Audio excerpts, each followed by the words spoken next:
Hi everyone. Today I am going to discuss about KEA latest update about UGCET 2026. Before that, those who are watching my videos first time, do subscribe and like the videos and do share the videos with your friends. ಆತ್ಮೀಯ U G C E T ಅಭ್ಯರ್ಥಿಗಳೇ, ನಿಮಗೆಲ್ಲ ಗೊತ್ತಿರೋ ಹಾಗೆ K A ಇಲಾಖೆಯು ಒಂದು ಸೂಚನೆಯನ್ನು ಹೊರಡಿಸಿದೆ.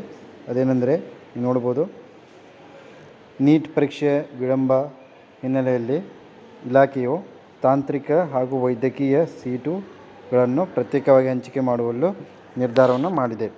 So ಈ ಒಂದು ವಿಷಯ ಕುರಿತು ಒಂದು ಪತ್ರಿಕಾ ಪ್ರಕಟಣೆಯನ್ನು ಹೊರಡಿಸಿದೆ ಇಲಾಖೆಯು. ಅದೇನೆಂದರೆ ನೋಡ್ಬೋದು ನೀವಿಲ್ಲಿ, ಕರ್ನಾಟಕ ಪರೀಕ್ಷಾ ಪ್ರಾಧಿಕಾರವು ಈ ಬಾರಿ ವೈದ್ಯಕೀಯ ಮತ್ತು ಇಂಜಿನಿಯರಿಂಗ್ ಸೇರಿ ಇತರ ವೃತ್ತಿಪರ ಕೋರ್ಸುಗಳ ಸೀಟುಗಳನ್ನು ಪ್ರತ್ಯೇಕವಾಗಿ ಹಂಚಿಕೆ ಮಾಡಲಿದೆ. NTA ಹಾಗೂ ಭಾರತೀಯ ವೈದ್ಯಕೀಯ ಆಯೋಗ ಸೀಟುಗಳ ಹೆಚ್ಚಳ ಹಾಗೂ ಹಂಚಿಕೆಯು ಇಡೀ ಪ್ರಕ್ರಿಯೆಯಲ್ಲಿ ವಿಳಂಬ ನೀತಿ ಅನುಸರಿಸುತ್ತಿರುವುದರಿಂದ ಇಂಜಿನಿಯರಿಂಗ್ ವಿದ್ಯಾರ್ಥಿಗಳು ಅನಗತ್ಯವಾಗಿ ಕಾಯಬೇಕಿದೆ.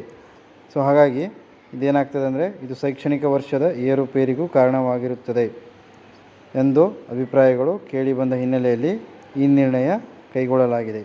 ಓಕೆ, ಅಂದರೆ ಇಂಜಿನಿಯರಿಂಗ್ಗೆ ಸಪ್ರೇಟ್ ಸೀಟ್ ಅಲಾಟ್ಮೆಂಟ್ ಮಾಡ್ತಾರೆ.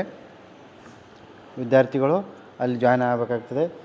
ಅಥವಾ ಮತ್ತು ನೀವು ವೈದ್ಯಕೀಯ ಕೋರ್ಸಿಗೆ ಹೋಗಬೇಕಾದ್ರೆ ನಿಮಗೆ ಸಿಕ್ಕಂಥ ಒಂದು ಇಂಜಿನಿಯರಿಂಗ್ ಸೀಟನ್ನು ವೆಕೇಟ್ ಮಾಡಿ ನೀವು ಇಂಜಿನಿಯರಿಂಗ್ ಸೀಟನ್ನು ಕನ್ಫರ್ಮ್ ಮಾಡ್ಕೋಬೇಕಾಗ್ತದೆ. ಓಕೆ, ಇಲ್ಲಿ ಕೊಟ್ಟಿದ್ದಾರೆ ನೋಡಿ, CET ಅರ್ಹತೆ ಪಡೆದಿರುವ ಅಭ್ಯರ್ಥಿಗಳು ಸೀಟು ಹಂಚಿಕೆಯಲ್ಲಿ ಭಾಗವಹಿಸಿ ಮೊದಲ ಸುತ್ತಿನಲ್ಲಿ ಸೀಟುಗಳನ್ನು ಪಡೆಯಲಿದ್ದಾರೆ. ನೀಟ್ ಬರೆದಿರುವ ವಿದ್ಯಾರ್ಥಿಗಳು ಸಹ ಮೊದಲ ಸುತ್ತಿನಲ್ಲಿ ಸೀಟು ಪಡೆದಿದ್ದರೆ ಸೀಟು ದೊರೆತಿರುವ ಕಾಲೇಜುಗಳಲ್ಲಿ ಪ್ರವೇಶ ಪಡೆದು ಶುಲ್ಕ ಪಾವತಿಸಬೇಕು. ಒಂದು ವೇಳೆ ನಿಮಗೆ ಏನು MBBS ಸೀಟು ಅವೆಲ್ಲ ಸಿಕ್ಕಲ್ಲಿ ನೀವಲ್ಲಿ ಅಡ್ಮಿಷನ್ ಮಾಡ್ಕೋಬೇಕಾಗ್ತದೆ. ಓಕೆ, ನೀಟ್ ಅರ್ಹತೆ ಪಡೆದು ವೈದ್ಯಕೀಯ ಸೀಟು ದೊರೆತಲ್ಲಿ ಇಂಜಿನಿಯರಿಂಗ್ ಸೀಟನ್ನು, ಅಂದರೆ MBBS ಸೀಟ್ಗಿಂತ ಮುಂಚೆ ನೀವು ಇಂಜಿನಿಯರಿಂಗ್ ಸೀಟ್ ಪಡೆದಿದ್ದಲ್ಲಿ ಅದನ್ನು ವೆಕೇಟ್ ಮಾಡಬೇಕು, ಇಂಜಿನಿಯರಿಂಗ್ ಸೀಟನ್ನು. ಸೊ ಅಂದಾಗ ಆ ಒಂದು ಸೀಟನ್ನು ಬೇರೆಯವರಿಗೆ ಅಲಾಟ್ ಮಾಡ್ತಾರೆ ಅವರು. ಓಕೆ, ಇಂಜಿನಿಯರಿಂಗ್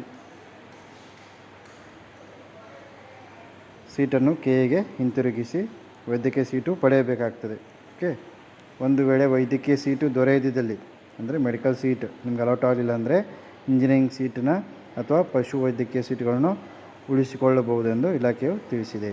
ಓಕೆ, ಇದಿಷ್ಟು ಲೇಟೆಸ್ಟ್ ಇನ್ಫಾರ್ಮೇಷನ್ ಆಗಿದೆ.